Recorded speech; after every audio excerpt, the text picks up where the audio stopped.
मतदारसंघाचे जे आमदार आहे रवी राणा, ज्यांचे अधिकृत उमेदवार आहे सचिन बेंडे, साईनगर प्रभागातून ते या ठिकाणी हजर झाले. आपण जाणून घेऊया आमदार रवी राणा यांची प्रतिक्रिया.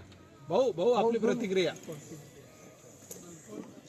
या ठिकाणी लोकशाही पद्धतीनं लोकशाहीचा आधार ठेवून जनतेच्या हृदयातला नगरसेवक, जनतेच्या हृदयामध्ये सातत्यानं काम करणारा भावी नगरसेवक, त्याला थांबवण्याचा जो प्रयत्न झाला, मला असं वाटते की संपूर्ण आक्षेप घेतला तर फक्त त्या आक्षेपावर कोणता तोडगा निघाला तो स्कॅन झाला.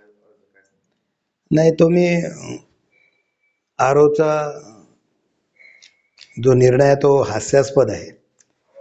त्यांनी असं म्हटलं की डिफेक्ट लायबिलिटीजचा जो पिरियड आहे तो कोणाकडे आहे हे मला माहिती नाही, मी चौकशी करू शकत नाही आणि इतक्या शॉर्ट टर्म पिरियडमध्ये चौकशी होणं शक्य नाही.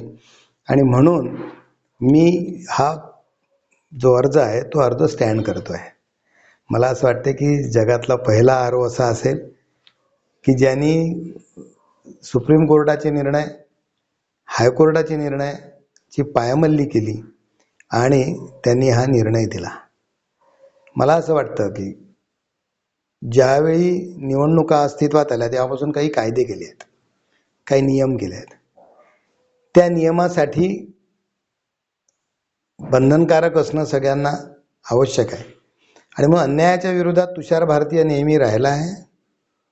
आणि हा जो निर्णय आहे हा निर्णय लोकशाहीची पायमल्ली करणारा आहे. हा निर्णय घटनेचा अपमान करणारा आहे. आणि म्हणून मी जो स्टँड घेतलेला आहे तो स्टँड घेऊन मी जनता जनार्दनामध्ये जाणार आहे. आणि यांनी कशा पद्धतीने महानगरपालिका लुटली, कशा पद्धतीने कामं केली आहेत हे सगळं मी जनतेसमोर मांडणार आहे. आणि संपूर्ण भारतीय जनता पार्टी, माननीय पालकमंत्री देवेंद्रजी फडणवीस, माननीय चंद्रशेखरजी बावनकुळे साहेब, माननीय खासदार बोंडे साहेब, प्रवीण पोटे साहेब, सगळी भारतीय जनता पार्टीची मंडळी माझ्या पाठीशी खंबीरपणे उभी आहे. आणि त्यांनाच विचारून मी हा तक्रार अर्ज सादर केला होता. आणि नक्कीच सत्याचाच विजय होणार आहे. आणि असे कंत्राटदार की शहराला लुटणारे यांच्या पाठीशी कदापिही जनता राहणार नाही याची मला ग्वाही आहे. न्यायालयात तर जाणारच आहे.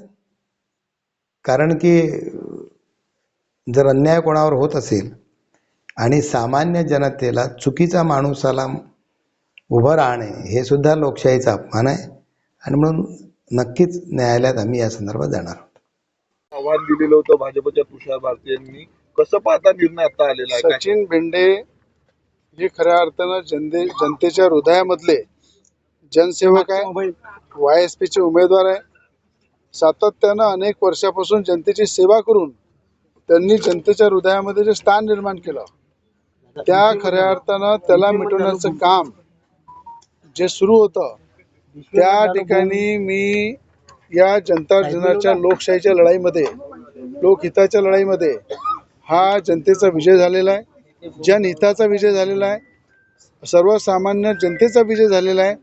या ठिकाणी ज्या पद्धतीनं सगळं व्यवस्थित असताना या ठिकाणी आतापर्यंत जे थांबावं लागलं, पण सत्य हा परेशान होऊ शकते, पराजित होऊ शकत नाही. आणि या ठिकाणी लढना भी पक्का आहे और जीत भी पक्की आहे. आणि मी राज्याचे मुख्यमंत्री देवेंद्र फडणवीस साहेबांचे आभार व्यक्त करीन की सत्यासोबत ते उभे राहिले. आणि राज्याचे महसूल मंत्री चंद्रशेखरजी बावनकुळे साहेबांचे आभार व्यक्त करीन की सत्यासोबत ते उभे राहिले. त्याबद्दल मी त्यांचे आभार व्यक्त करीन. आणि जीत पक्की आहे और सचिन बेंडे लढणार. त्या ठिकाणी मैत्री कोण लढत असलं आता? एक लक्षात ठेवा की ह्या जनतेच्या हितासाठी YSPचे उमेदवार हे जनतेच्या मागणीवरून सचिन बेंडे उभे राहिलेले आहे. आणि नक्कीच मैत्रीपूर्ण लढत होईल.